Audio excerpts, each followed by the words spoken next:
Magandang araw po sa inyo lahat, mga ka-Q&A. Ito na naman po si Attorney A. Erwin Bautista of US Immigration Made Easy. Dito tayo sa US Visa Q&A portion. Ano po? Ang topic natin right now is who are US citizens at birth and who are automatic US citizens and what's the difference? So, meron po dyan, pinanganak lang, US citizen na. Yung iba naman, after, by operation of law, ay automatic US citizens. So, ano po ba ang difference at sino-sino sila? So, ito po pala si Attorney A. Erwin Bautista. We are based in San Diego and we have been in practice for over 25 years. And if you have concerns in immigration law, try to visit our YouTube channel. Just type US Visa Q&A. Yung pong ampersand, yung and, ano? Hindi po yun yung word. US Visa Q&A, and you might have some ideas on your concerns. But of course, you still need to consult with a US immigration attorney if you have for your specific situation. Ano po? So ngayon, back to our issue of who are US citizens at birth and who are automatic US citizens. Yung pong US citizen at birth, depending on the year that you were born, ano po, ay ang requirement dyan do sa parent nyo na US citizen, ano, iba-iba po ang requirement nito, ano, kapag kasal yung mga magulang nyo or hindi kasal, or kung yung tatay nyo or yung nanay nyo ang US citizen, ano po. So basically, merong 10-year physical presence in the United States at merong 5 years physical presence in the United States, or it can be in US territories. Just like the Philippines from 1898 to 1946, it can be considered as physical presence in the United States. So kapag po ang inyong US citizen parent, usually yung father, ano, ay nag-spend ng 10 years or 5 years in the US before kayo ipinanganak, ang tawag po dyan ay transmission of US citizenship. Nung ipinanganak kayo, ay US citizen na kaagad kayo. Of course, if you are born in the United States or its territories, ano, more than likely you are US citizen at birth. So ngayon, meron pong requirement doon na 2 years out of the 10 years or 5 years na the physical presence should be after the age of 14. So, kung yung magulang ninyo pinanganak dito sa US tas biglang umuwi sa Pilipinas after na ipanganak ng mga magulang niya, hindi po niya mamimit yung 10 years or 5 years na physical presence in the US para makapag-transmit ng US citizenship sa magiging anak niya. Ano po? So, yan po ang mga US citizens at birth.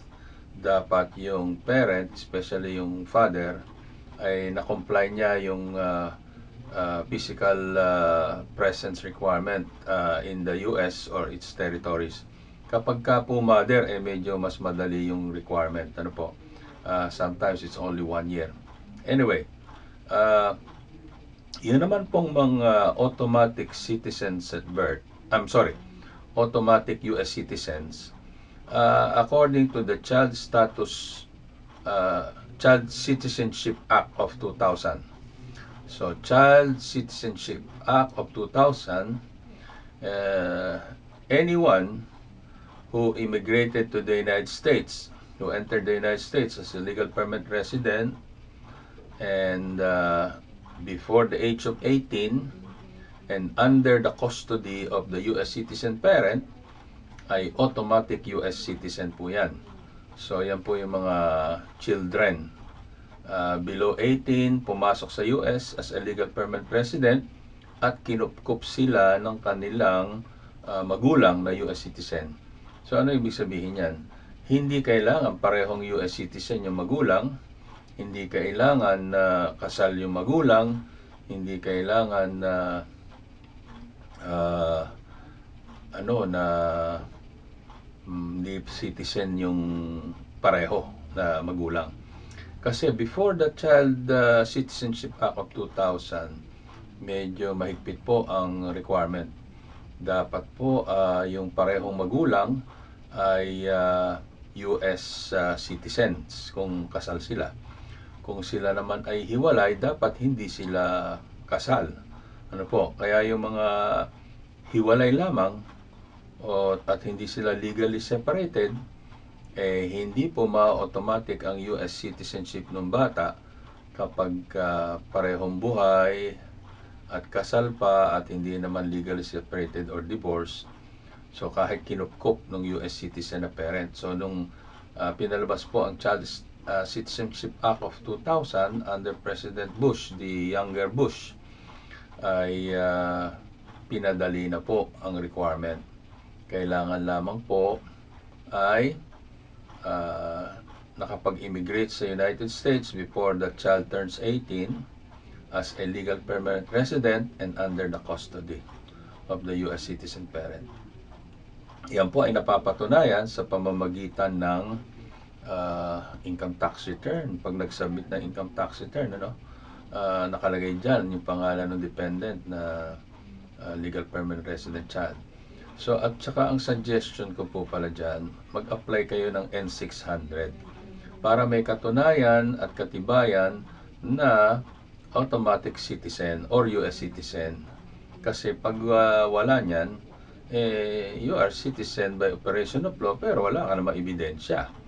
So, para ka magkaroon ng ebidensya, apply ka ng N600 and then saka ka mag-apply ng US passport. Kasi yung iba, nag-a-apply lang ng US passport. Yan po US passport, may ano po yan may expiration. Pero yung US citizenship certificate, wala pong expiration yan. And you can use that to show that you are a US citizen. So, kasi po yung pag-a-apply ng US passport, may hinihingi dyan na meron daw ba kayong court order na kayo ang custodial parent. Usually, yung mga Filipino children na pinipetisyon ng nanay, hindi sila kasal doon sa tatay, tapos napagkasunduan lamang nila na, sige, sa'yo na yung anak mo at para gumanda ang buhay dyan sa Amerika, pero wala pong court order. Yun ang hinahanap ng National Passport Bureau para issuehan ng US citizenship or passport yung bata. So, para maiwasan yung na yon, yung difficulty na yon na mag-produce ng child custody order from the court, mag-apply na lang muna kayo ng N600. At pag nakakuha na ng certificate of citizenship, at saka po mag-apply ng passport. So, that is our topic for today. Who are US citizens at birth? So, meron pong physical presence requirement yung parent na either 10 years or 5 years depending on the year that you were born. Yun po ang pinakamahirap na patunayan sa lahat kasi lalo na-realize na patay na pala yung magulang na US citizen nung ma-realize na US citizens pala sila at birth. So, it's a matter of gathering the evidence. Yun ang problem dun sa US citizen at birth.